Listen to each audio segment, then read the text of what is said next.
आलयं करुणालयं नमामि भगवत्पादं शङ्करं लोकशङ्करं शङ्करं शङ्कराचार्यं केशवं बादरायणं शूद्रभाष्यार्थो वन्दे भगवन्तो पुनः पुनः ईश्वरो गुरुरात्मेति मूर्तिभेदाविभागिने व्योमवद्व्याप्तदेहाय दक्षिणामूर्तये नमः। ॐ शान्ति शान्ति शान्ति हरि ओम। आपको सभी श्रोता टीवी वासियों के लिए मेरा हार्दिक शुभकामनाएं। आप लोगों का बड़ा व्याकुलता देख के बहुत अच्छा लगा ये श्रवण करने का। दिल्ली में यहाँ संन्यास आश्रम में भी रोज सत्संग चलता है और ये भी संन्यास आश्रम का ही एक ब्रांच है। और मैं पहले यहाँ पर आ चुका था 2023 में, यहाँ आए थे। यहाँ एनुअल फंक्शन रहा था, एनुअल फंक्शन में यहाँ आए थे 23 में आए थे, वो 3 साल पहले यहाँ आए थे। और अभी मैं आ रहा हूँ, राजस्थान से आ रहा हूँ। सुबह मेरा कल ट्रेन था। हम पंकज जी बोला था, स्वामी जी आप कहाँ हैं, जल्दी आना, आज पाठ मिस हो जाएगा, तुरंत आ जाना। कल भी फोन किए थे, आज भी फोन किया। फिर ट्रेन थोड़ा बहुत लगभग समय 10 मिनट लेट हो गई। फिर ऑटो लेकर यहाँ आया। फिर आपका आते ही पाठ लेने का एक अवसर मिला, तो भी अच्छा लगा। आप लोग इतने पाठ के लिए यहाँ आके बैठता है। और जैसा ही हम लोग देखते हैं साधारणतः कई हॉस्पिटल में कोई आईसीयू में भर्ती होता है तो डॉक्टर देरी होता है ऑपरेशन करने के लिए और उनके लिए तड़पता है लोग, अरे हमारा आदमी है आईसीयू में है, डॉक्टर साहब आप जल्दी आ जाना, जल्दी आ जाना। ये तो उनका थोड़ा खतरा होगा। हमारा भी वैसे ही आप हो गया। आप पंकज पंडित जी हम बोले तो स्वामी जी आप जल्दी आ जाना, हमारा श्रोता इंतजार करके रोज पाठ के लिए यहाँ आता है। जो पाठ करने वाला था वो चले गए थे स्वामी जी, और हमको थोड़ा जल्दी आना पड़ा। ये प्रोग्राम भी हम पूरा बनाए, पहले से मुझे नहीं था, तब भी ठीक है। आप लोगों के लिए बहुत बहुत शुभकामनाएं। दिल्ली वाला तो श्रद्धा है, अच्छे है आप लोग। और ठीक है, हम लोग 1 महीना यहाँ पर पाठ चलाएंगे। कठोपनिषद का बारे में 1 महीना बताया था। अगर देखेंगे, अगर ये चतुर्मास का समय है और चतुर्मास से गुरु पूर्णिमा से लेकर 2 महीना होता है। अगर कोई स्वामी जी का उपलब्ध ना हुआ, अगर पाठक्रम अच्छे से चले तो हम 2 महीने में चलाएंगे पाठ कठोपनिषद का बारे।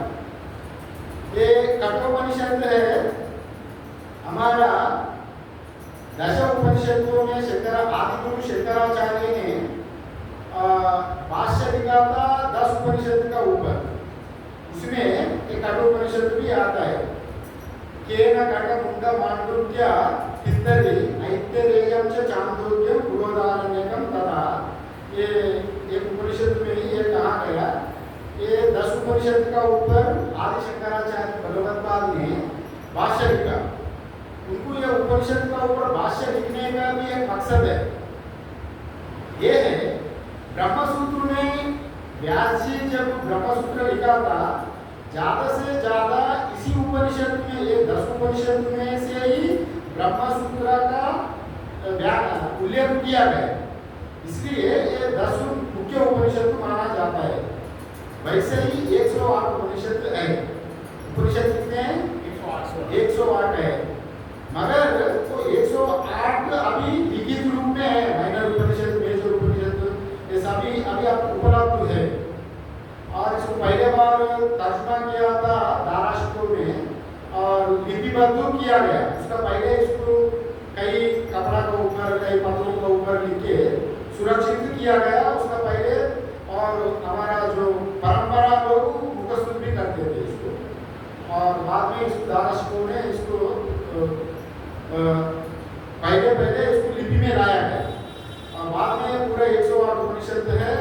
और वैसा ही नहीं है, 108 उपनिषद ही वैसा बात नहीं है। पहले हमारा वेद में, चारों वेदों में 1180 शाखाएं हैं। कितने? 1180 शाखा है। और जितने उपनिषद का शाखा है, एक शाखा का एक उपनिषद रहा था पहले।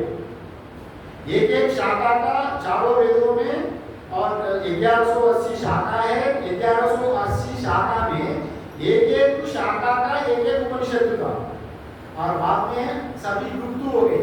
अभी वो इतने उपनिषद नहीं रही, अभी उपलब्ध है 108 उपनिषद उपलब्ध है। उसमें से मुख्यतः ये 10 उपनिषद आचार्य भगवत्पाद ने भाष्य लिखा, और किसी का ऊपर कहीं लोग फिर टीका इसका टिप्पणी किया, टीका टिप्पणी कहीं लोग, तो भाषा का ऊपर भी भाष्य उपलब्ध है। और मुख्यतः 10 उपनिषद और श्वेतर उपनिषद भी शंकराचार्य लिखा, वैसे भी उल्लेख कहाँ मिलता है, और ये भी ज्ञान उपनिषद भी माना जाता है। और ये 10 उपनिषदों में कठोपनिषद भी वो तो सरल ढंग से ब्रह्म ज्ञान का यहाँ पर प्रतिपादन किया गया। इतने अच्छे उपनिषदों में पूरा सिद्धांत, साधना, सिद्धि माने मोक्ष इतने अच्छे से बताया है कठोपनिषद में। और आप बाकी उपनिषद में थोड़ा घूम फिर के थोड़ा बहुत समझने में कठिनाई होता है। ये कठोपनिषद बहुत सरल है, कोई आप साधक कई दिनों से यहाँ पर सेवन कर रहा है और एक कठोपनिषद को आपको बहुत आनंद लगेगा, समझने में कोई कठिनाई नहीं है, बड़े सरल भाव से कठोपनिषद में यहाँ बताया है। कठोपनिषद कृष्ण यजुर्वेद का उपनिषद है। कृष्ण यजुर्वेद का काटकी शाखा के अंतर्गत ये कठोपनिषद तो आया। कृष्ण यजुर्वेद का काटकी शाखा के होने के नाते इसका नाम पड़ा कटा उपनिषद। और कृष्ण यजुर्वेद का 2 उपनिषद है, ये 10 उपनिषद, ये 108 उपनिषद में कई उपनिषद है, मगर जो आचार्य भगवत्पाद जो भाष्य लिखा ये 10 ईशकेन कटा मुंडमांडुक्य तित्तरी ऐत्तरेयं च चांदोग्यं बृहदारण्यकं तथा, ये जो 10 उपनिषद कहा गया इसमें 2 उपनिषद कृष्ण यजुर्वेद है, और ये है एक ये कटा उपनिषद, दूसरा तैत्तिरीय उपनिषद। और शुक्ल यजुर्वेद का भी ये बृहदारण्यक ईशावास्य इत्यादि वो अलग है, किंतु ये कृष्ण यजुर्वेद का अंतर्गत आता है। कृष्ण यजुर्वेद का शांति पाठ होता है हमारा यहाँ इसी उपनिषद का सहना भवतु, वहाँ भी तैत्तिरीय उपनिषद का भी एक सहना भवतु है, वहाँ शत्रुमित्रा, वहाँ 2 ब्राह्मणों में 2 अलग अलग है उनको मंत्र आता है। यहाँ पर इसी उपनिषद का मंत्र शांति पाठ है, सहना भवतु सवनो भुनक्तु इत्यादि शांति पाठ यहाँ लिखा है। और बाकी शांति पाठों में आप शिवनो मित्र गुरु भद्रं कर्णेति और आप चाहे तो ममांगानि इत्यादि में मेरा अंग सुरक्षित रहे, मेरा स्वास्थ्य ठीक रहे, मैं ब्रह्म विद्या में अड़चन ना आए इत्यादि रूप में प्रार्थना है। किंतु ये सहना भवतु जो मंत्र हम लोग कल से विचार करेंगे, इसमें गुरु शिष्य का रक्षा करे, गुरु शिष्य का पालन पोषण हो, दोनों के बीच में विभेद ना आए, हम दोनों को तेजस्वी बल परमात्मा प्राप्त करे, दोनों ही परस्पर कोई विभेद ना रहते हुए परस्पर समन्वय से चले, दोनों को मंगल कामना हो। एक गुरु का शिष्य का प्रति दोनों का ही यहाँ मंगल कामना के लिए यहाँ ये सहारा बहुत रोचक, बहुत अच्छा शांति पाठ है। और हमारा जो भारतीय परंपरा में आज हम लोग थोड़ा बहुत परिचय करेंगे, कल से हम लोग विस्तार से इसका व्याख्या करेंगे। और हमारा भारतीय परंपरा में वेद को मुख्यतः माना जाता है। वेद है अपौरुषेय ग्रंथ, कोई पुरुष प्रयत्न से उसको रचा नहीं गया, ये परमात्मा का स्वयंभू, इसलिए उसको अपौरुषेय, पुरुष प्रयत्न से जो नहीं लिखा जाता है उसको अपौरुषेय कहा जाता है। बाकी सब पौरुषेय ग्रंथ है, भगवद गीता भी पौरुषेय ग्रंथ है, जितने पुराण है पौरुषेय ग्रंथ है, जड़ अवस्था हो और पुराण हो, बाइबल हो, ये एक पुरुष एक इंसान से लिखा हुआ किताब को पुरुष प्रयत्न से लिखा हुआ, ये पुरुष प्रयत्न से, ये जो पुरुष दैवी प्रयत्न से होता है उसको अपौरुषेय, कहा जाता है। वेद का ये है। और हमारा तो आप लोग जानते हैं, कई लोग से सत्संग कर रहा है। वेद में जो है वो अभी तक वेद में पूरा संपूर्ण ग्रंथ है हमारा, पूरा दुनिया के लिए। वेद में जो चीज नहीं है वैसे बात नहीं है। और वेद पहले एक ही था और इसको पीढ़ी का ऊपर पीढ़ी, सत्ययुग में तो इसको आसान से स्तुति करते थे, माने पारायण करते थे पूरा वेद को एक ही आदमी। उसको उतने मेमोरी पावर था पहले, माने ज्ञापक शक्ति उतने उनको याद रहते थे दिमाग में। और धीरे धीरे आते आते और आदमी का जो मेमोरी पावर का चल उठ गया। इसी का वजह से द्वापर युग में इसी का कृष्ण द्वैपायन जो वेद व्यास जी, इसी का वजह से वेद व्यास पढ़ा है। और एक वेद को चारों वेदों में बांटने का फैसला लिया गया उसी समय संत समाज में। और उसमें वेद व्यास जी ने इसी का चारों वेदों में बांटा है। और ये ऋग्वेद, यजुर्वेद, सामवेद, अथर्ववेद। और चारों वेदों को चारों जैमिनी, पैल और इत्यादि 4 शिष्यों को, सुमंत इत्यादि लोगों को 4 वेद जिम्मेदारी दिया। और चारों वेद अलग अलग तब से आ रहा है। और ये हमारा जो कठोपनिषद है ये कृष्ण यजुर्वेद का अंतर्गत आता है। और कृष्ण यजुर्वेद में और तैत्तिरीय उपनिषद भी है। और ये बड़ा अच्छा उपनिषद है। यह यम नचिकेत का संवाद रूप से ये उपनिषद प्रारंभ होता है। यम नचिकेत का संवाद जो आप लोग सुना होगा। आर्य उपनिषद का मुंडक उपनिषद हो, तैत्तिरीय उपनिषद हो, चांद्रज्ञ हो, नारद सनत कुमार इत्यादि गुरु शिष्य परंपरागत उपनिषद है। यहाँ गुरु होता है सूर्यपुत्र यम और चेला होता है शिष्य नचिकेत।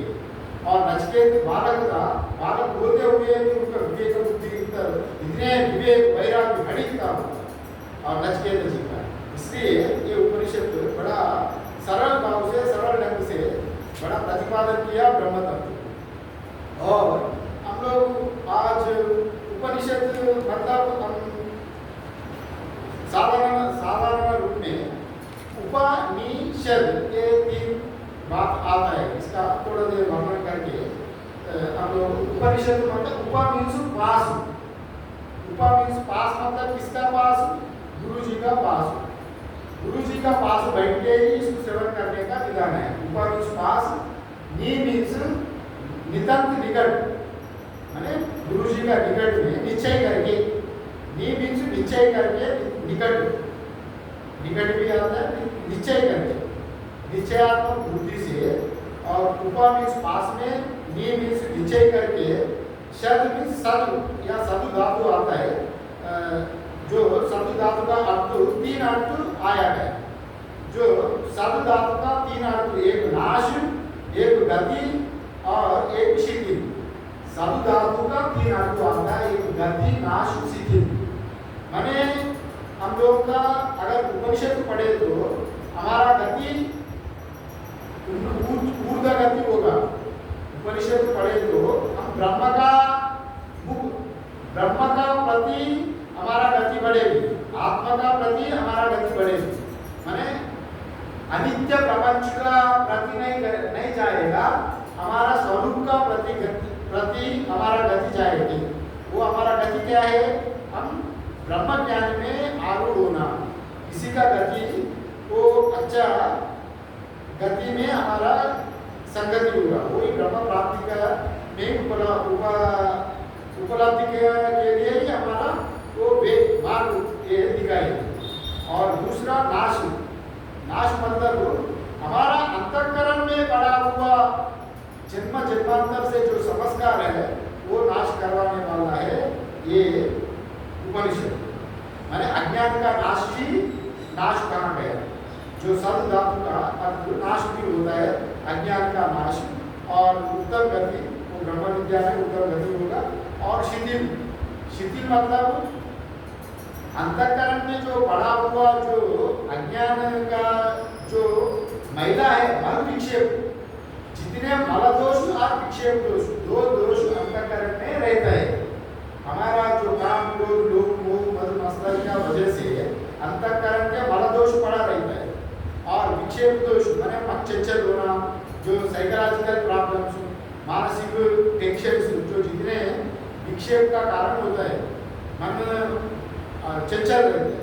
ये चंचलता से मन को रक्षा करना, अंतःकरण में पड़े हुए जो महिला अंतःकरण में जो दोष है उसको ढीला करना, वो शिथिल कर देगा। जैसे जैसे हमारा रजोगुण तमोगुण शिथिल होता है, तभी सत्वगुण ऊपर होता है। जैसे जैसे सत्वगुण आगे बढ़ेगी, तब हमारा उपनिषद पढ़ने में हमको बड़ा आनंद आएगा, अब समझने में बड़ा अच्छा लगेगा। इसलिए उपनिषद का नाम असली नाम होता है, जहाँ उपनिषद ब्रह्म ज्ञान का ही उपनिषद कहा जाता है, ब्रह्म ज्ञान का ही उपनिषद नाम कहा जाता है। और ये उपनिषद नाम रहस्य विज्ञानम, वैसे भी कहा गया उपनिषद नाम रहस्य विज्ञान, माने ये secret of the secret knowledge, ये बहुत रहस्य है। रहस्य किसके लिए रहस्य है? इसको अधिकारी जो साधन चतुष्टय संपन्न अधिकार का ही ये उपनिषद प्रवचन करने का विधान है। क्योंकि साधारणतः आप किसी से ग्रहण करेंगे कुछ चीज, आपका माने किसी पात्र में आपको स्वच्छ दूध, गाय का दूध गौशाला में जाता है, आप पात्र लेके, आप पात्रता भी शुद्ध रहना चाहिए।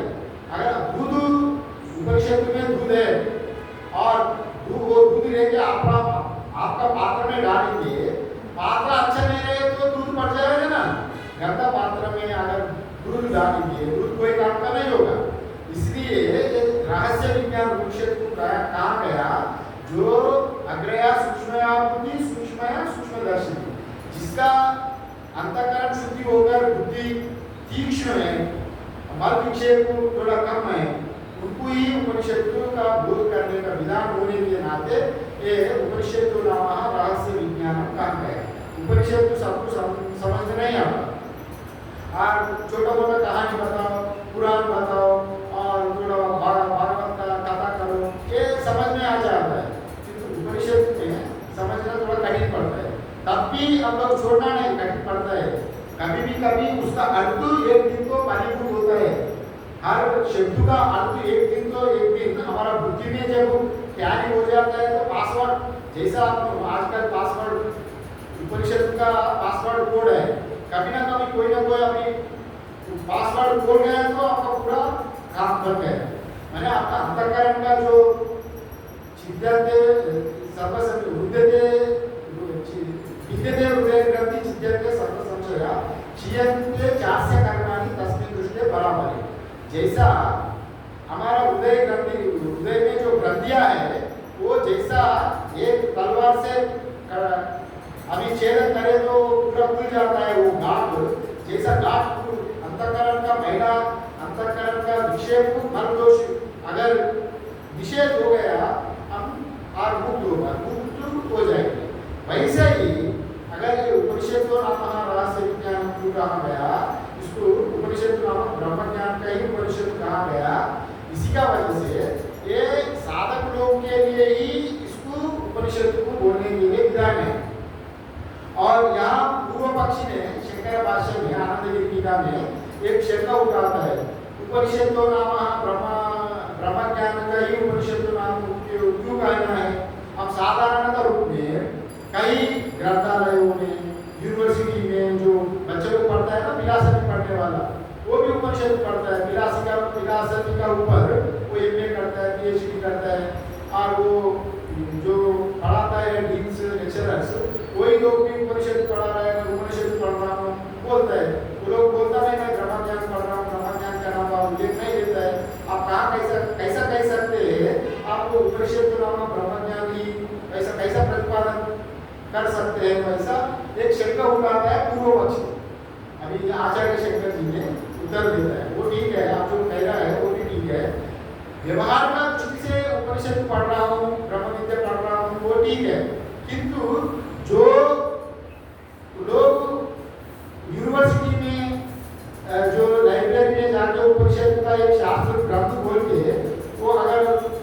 उपनिषद पढ़ने लगेगा उससे ब्रह्म ज्ञान प्राप्ति नहीं होगी। उनको ज्ञान होगा, पेपर लिखेंगे तो मार्क्स अच्छा आएगा, वो पास भी हो जाएगा। हाँ, उनको अक्षर ज्ञान होगा, लौकिक ज्ञान होगा, किंतु उनको ब्रह्म ज्ञान नहीं होगा। ब्रह्म ज्ञान होगा गुरु परंपरागत जो आगम शास्त्र से ही ब्रह्म ज्ञान होगा। आगम मतलब गुरु परंपरा से जो शिष्य का गुरु जैसे नारायण पद्म वशिष्ठ शक्ति चतुर्थ पराशर व्यास इत्यादि जो गुरु परंपरा से हम लोग आ रहा है, वो परंपरा से आप लोग छोड़ गया। जो अभी आप आचार्य गति में व्यास गति में है, अब मैं बैठा, आपके श्रोता में आप बैठा, ये गुरु परंपरा से आप छोड़ गए। आचार्य से आप जोड़ने के नाते वो क्रम छूटेगा नहीं।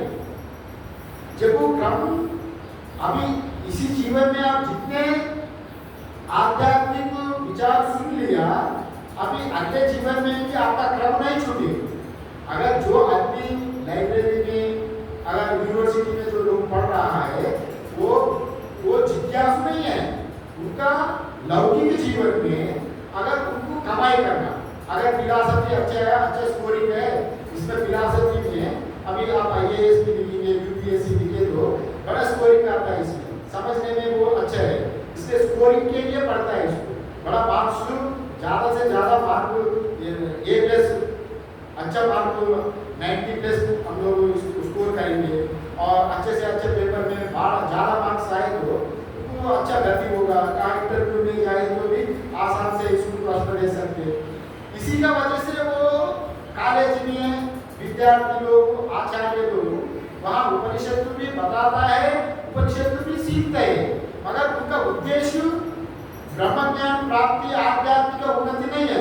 वहाँ पैसा कमाने का है, रोजगार के लिए, मैंने लौकिक विद्या। इसलिए उनका उपनिषद में कहा गया वेदिते वेदितव्ये पराचैव अपराचः अथपरा ऋग्वेदो यजुर्वेदो सामवेदो अथर्ववेद शिक्षा कल्पा निरुक्तं शब्दो ज्योतिषविधि अथपरा या तदक्षरम अधिगम्यते। जैसा नारद सनत कुमार का जो संवाद में ये लौकिक विद्या ही है। अगर जो आदमी ये वेद पढ़ रहा है ग्रंथालय में, यूनिवर्सिटी में, जैसे पढ़ने के लिए ये लौकिक विद्या कैटेगरी में आता है। और जो आदमी ब्रह्म ज्ञान के लिए, आत्मा अनुभूति के लिए, अपना उद्धार के लिए जो उपनिषद पढ़ता है वही असली विद्या है। यदा तदक्षरम अधिगम्यते, उसका ये उपनिषद का स्वयं अनुभूति करना ही मुख्य उद्देश्य है। इसी का ही ब्रह्म ज्ञान कहा गया। और आप लोग कल आप लोग बार घड़ी देख रहे हैं, हमारा भी लेट हो गया। आप लोग कभी रूटीन रहते हैं ना, ऑफिस में जाना, दफ्तर में जाना, बिजनेस जाना, ये सभी काम समय निर्दिष्ट है यहाँ पर 8 से 9 बजे। कल से मैं ठीक 8 बजे यहाँ आएंगे, 5 मिनट पहले आएंगे।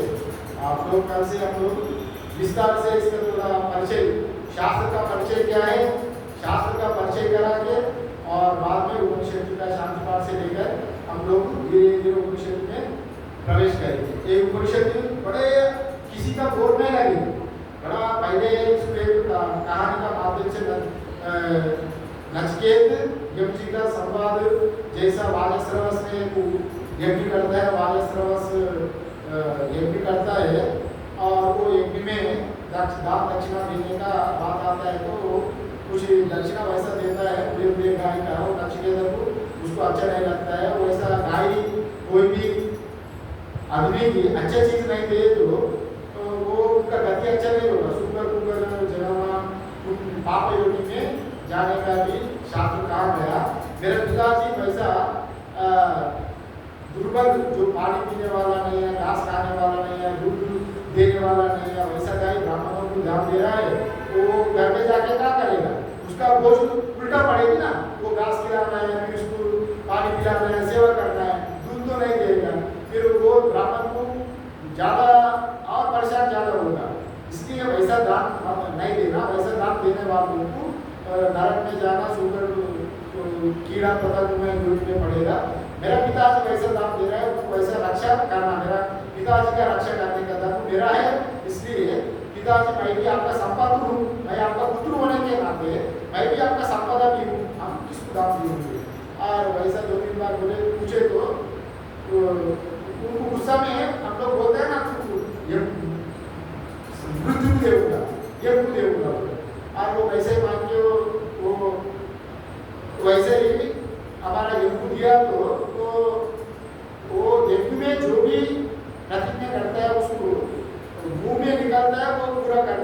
उद्यान है, इसलिए वो नचिकेता भी यमलोक में जाता है यम जी का संवाद करके ब्रह्मलोक का पूरा ब्रह्मलोक को ब्रह्म ज्ञान का पूरा हमारा पृथ्वी में लाने के लिए। और नचिकेता ने बहुत प्रयास किया यम नचिकेता संवाद, इसलिए आचार्य शंकराचार्य उनका भाष्य लिखते समय नचिकेता को भी यम को भी दोनों को प्रणाम किया, श्रोता को भी और वक्ता को दोनों को प्रणाम किया। और हम लोग कल से इसको विस्तार से देखेंगे। अभी अभी अभी आया, आप लोग कभी बाकी कामों में निकलना होगा। आज इसलिए कहकर मेरा वाणी की यहाँ पर विराम देंगे और अंत में एक पूर्णमदा और शंकराचार्य को मंत्र पढ़ के विराम। ओम पूर्णमद पूर्णमिदं पूर्णात् पूर्णमुदच्यते पूर्णस्य पूर्णमादाय पूर्णमेवावशिष्यते। ओम शांति शांति शांति। शरणं शंकराचार्यं केशवं बादरायणं सूत्रभाष्यकृतौ वन्दे भगवन्तौ पुनः पुनः। ईश्वरो गुरुरात्मेति मूर्तिभेदविभागिने व्योमवद्व्याप्तदेहाय दक्षिणामूर्तये नमः। ओम शांति शांति शांति।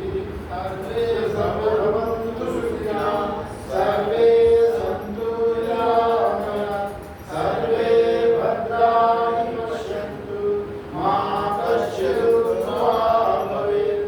ओम शांति शांति शांति। बोलो सद्गुरुदेव भगवान की जय।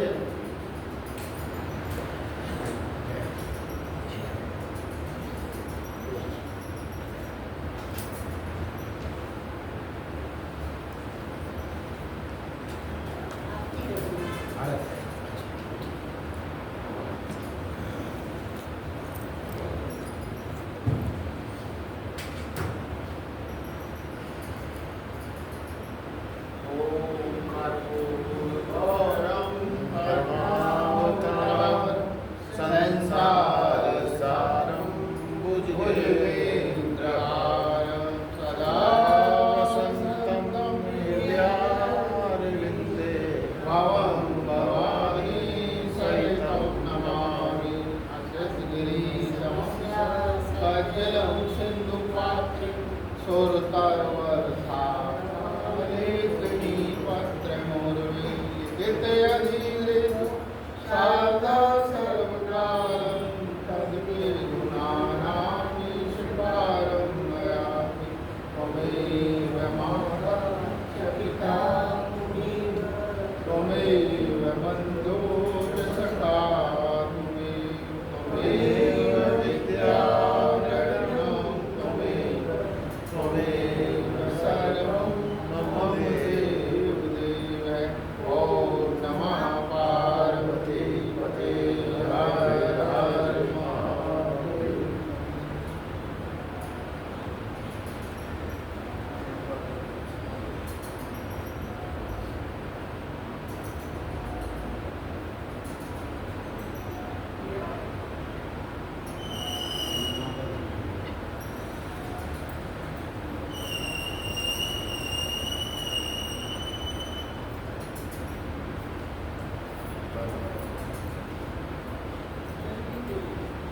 चलिए।